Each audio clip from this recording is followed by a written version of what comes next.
Du transport, se déplacer en ville à vélo, c'est tendance, à tel point que certains ont totalement renoncé à la voiture. Et parmi les chouchous du moment, le vélo à assistance électrique. Reportage à Rennes et dans sa périphérie, Jérémy Armand et Bruno Van Vassenov.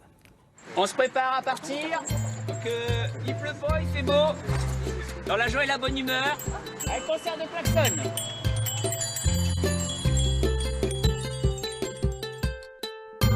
Comme chaque matin, l'heure du vélo a sonné. 10 km à travers champs avant de rejoindre Rennes pour le travail. Il y a 5 ans, ils étaient une poignée. Aujourd'hui, une centaine à prendre cette ligne de bus cyclistes. Alors, les bouchons, ils sont au-dessus de ça.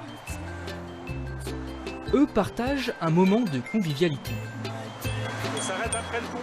Ça permet de rencontrer du monde, de discuter, et puis on se rend compte qu'en discutant, le chemin passe très vite. On a même des gens des fois qui continuent leur discussion alors qu'ils sont arrivés sur leur lieu de travail.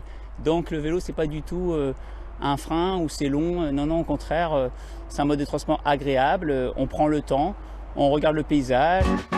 Objet roulant de plus en plus identifié en ville, le vélo cargo fait le plus souvent dans le transport d'enfants. Mathie, 5 ans, et Mariem, 7 ans, sont ici comme chez elles. 3 ans que leur père a acheté son bolide. Assisté d'un moteur électrique, compté au moins 1000 €. Pour ces 3-là, c'en est presque banal.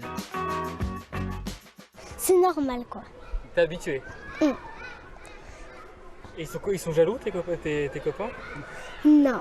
Le fait d'avoir un seul vélo avec les enfants à l'avant, c'est du plaisir parce qu'on peut discuter avec eux. Eux, ils ont une très bonne vision de la route et ça a un côté sympa. En ville, le vélo désormais dans tous ses états. Pour voyager, il se plie ou se décline en acier chromé. Électrique, il fonce jusqu'à 45 km/h, presque aussi rapide qu'un scooter, avec lui aussi sa plaque. Classique, rétro ou design, il y en a pour tous les goûts. Plus que jamais tendance, on dirait que la roue tourne. La question d'avoir une deuxième voiture dans un foyer se pose, voire la première voiture. J'ai des exemples de familles qui ont supprimé totalement la voiture.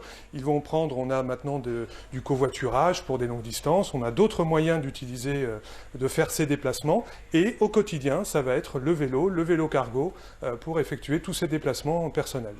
Pratique, économique, écologique, au milieu des voitures, le vélo veut se faire entendre. Et là encore, il y a du nouveau. Et pour aller plus loin, Jérémy Armand nous rejoint à pied. Jérémy, est-ce que les villes bretonnes sont réellement bien adaptées au vélo ?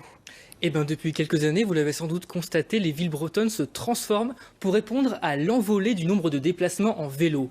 Un seul chiffre, à Rennes, en 5 ans, le nombre de déplacements à vélo a augmenté de 50%.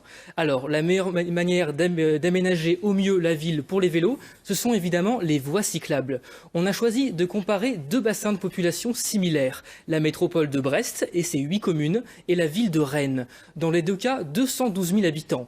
Et vous le voyez, pour Rennes, Rennes fait mieux que Brest avec 250 km de voies adaptées au vélo contre 179 pour Brest. L'une des raisons, évidemment, c'est le plus fort dénivelé de Brest. Dans les détails, quand on voit ces chiffres, on constate qu'à Rennes, il y a 60% de ces voies qui sont des bandes cyclables, c'est-à-dire situées sur la chaussée, contre seulement 40